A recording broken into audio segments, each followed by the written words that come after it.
And a high court convened on January the 1st, I believe it was, 1649, and within 30 days they had cut Charles I's head off, severed it from his body. Now, so much for Charles I. That was a commander-in-chief. Yeah. Hail to the chief! Hail to the chief! Hail to the chief! Well, I respect the president just as much as anybody else does. But the barons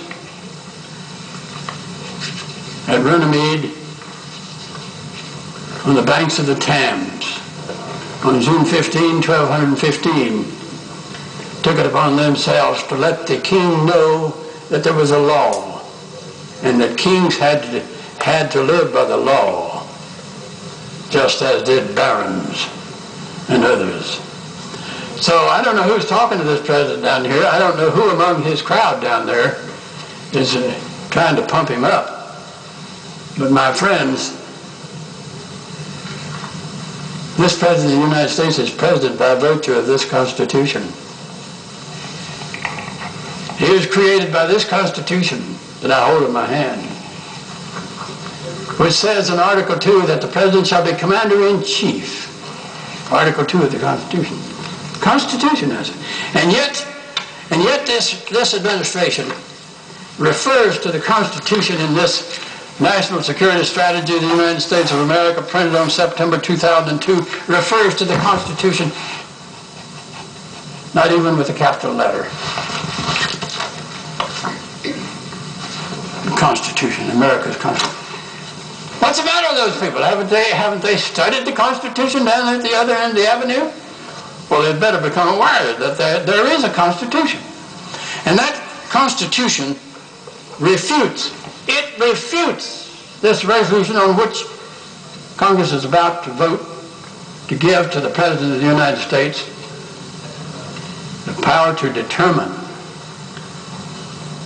the use of the military forces, when he will use them, where he will use them, how long he will use them. It's this Constitution. And you better believe it, may I say to those who advise the President. I think the President is probably a much better individual by himself, but somebody's giving him bad advice.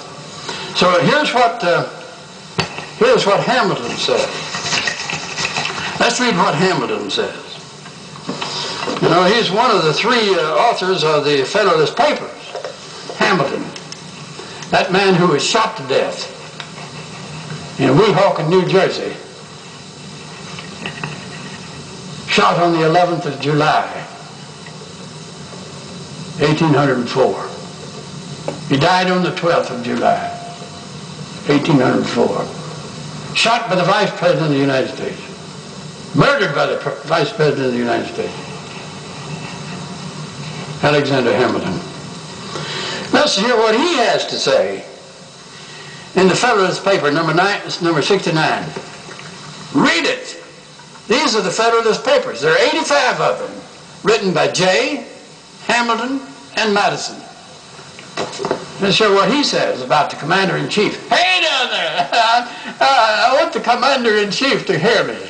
I want the Commander-in-Chief to hear me read not what Robert Byrd says, who's he, but read what Alexander Hamilton said. The President is to be the Commander-in-Chief of the Army and Navy of the United States and of the militia of the several states when called into the actual service of the United States. In most of these particulars, the power of the President will resemble equally that of the King of Great Britain and of the Governor of New York. The most material points of difference are these. First, the President will have only the occasional command of such part of the militia of the nation as by legislative provision may be called into the actual service of the Union. The King of Great Britain and the Governor of New York have at all times the entire command of all the militia within their several jurisdictions. In this article, therefore, talking about this article of the Constitution, in this article, therefore, the power of the President would be inferior to that of either the monarch or the governor, Secondly, the President is to be Commander-in-Chief of the Army and Navy of the United States. In this respect, his authority would be nominally the same with that of the King of Great Britain, but in substance much inferior to it. Get that down there at the other end of the avenue. Read it. Secondly, the President is to be Commander-in-Chief. It would amount to nothing more than the supreme command and direction of the military and naval forces as First General and Admiral of the Confederacy, while that of the British King extends to the declaring of war and to the raising and regulations of fleets and armies, all which by the Constitution under consideration would appertain to the legislature. Ha, ha, ha. That's Hamilton. I'm reading from the Federalist Papers. Perhaps I ought to send a copy down to the White House. I'll see if I can't do that. I'll send them a copy. It won't cost them anything. Just be a gift from Robert C. Byrd. Now, Mr. President, I'll have a little more to say.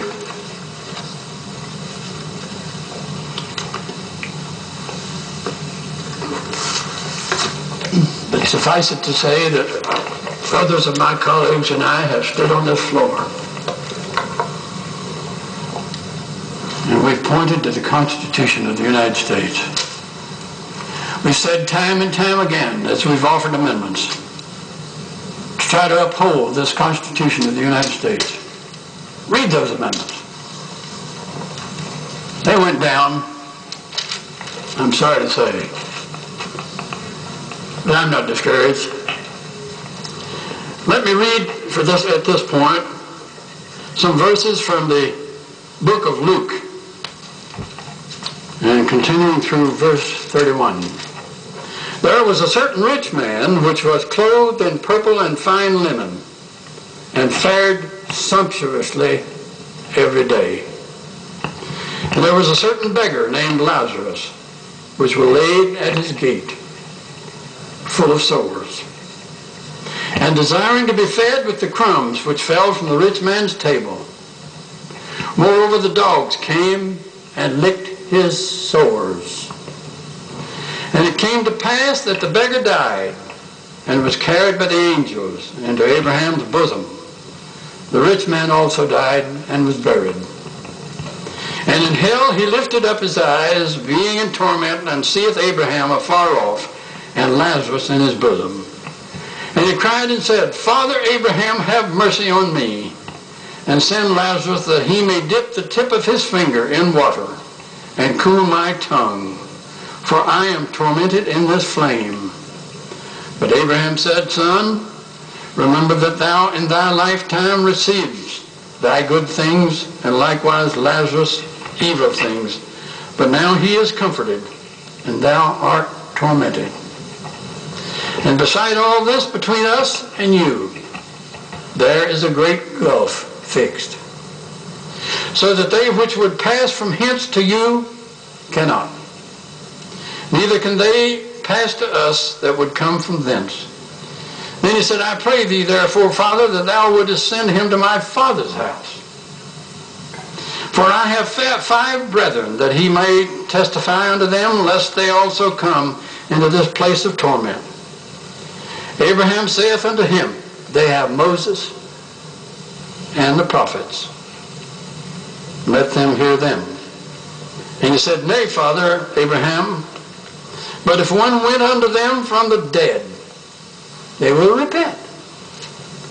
And he said unto them, If they hear not Moses and the prophets, neither will they be persuaded, though one rose from the dead.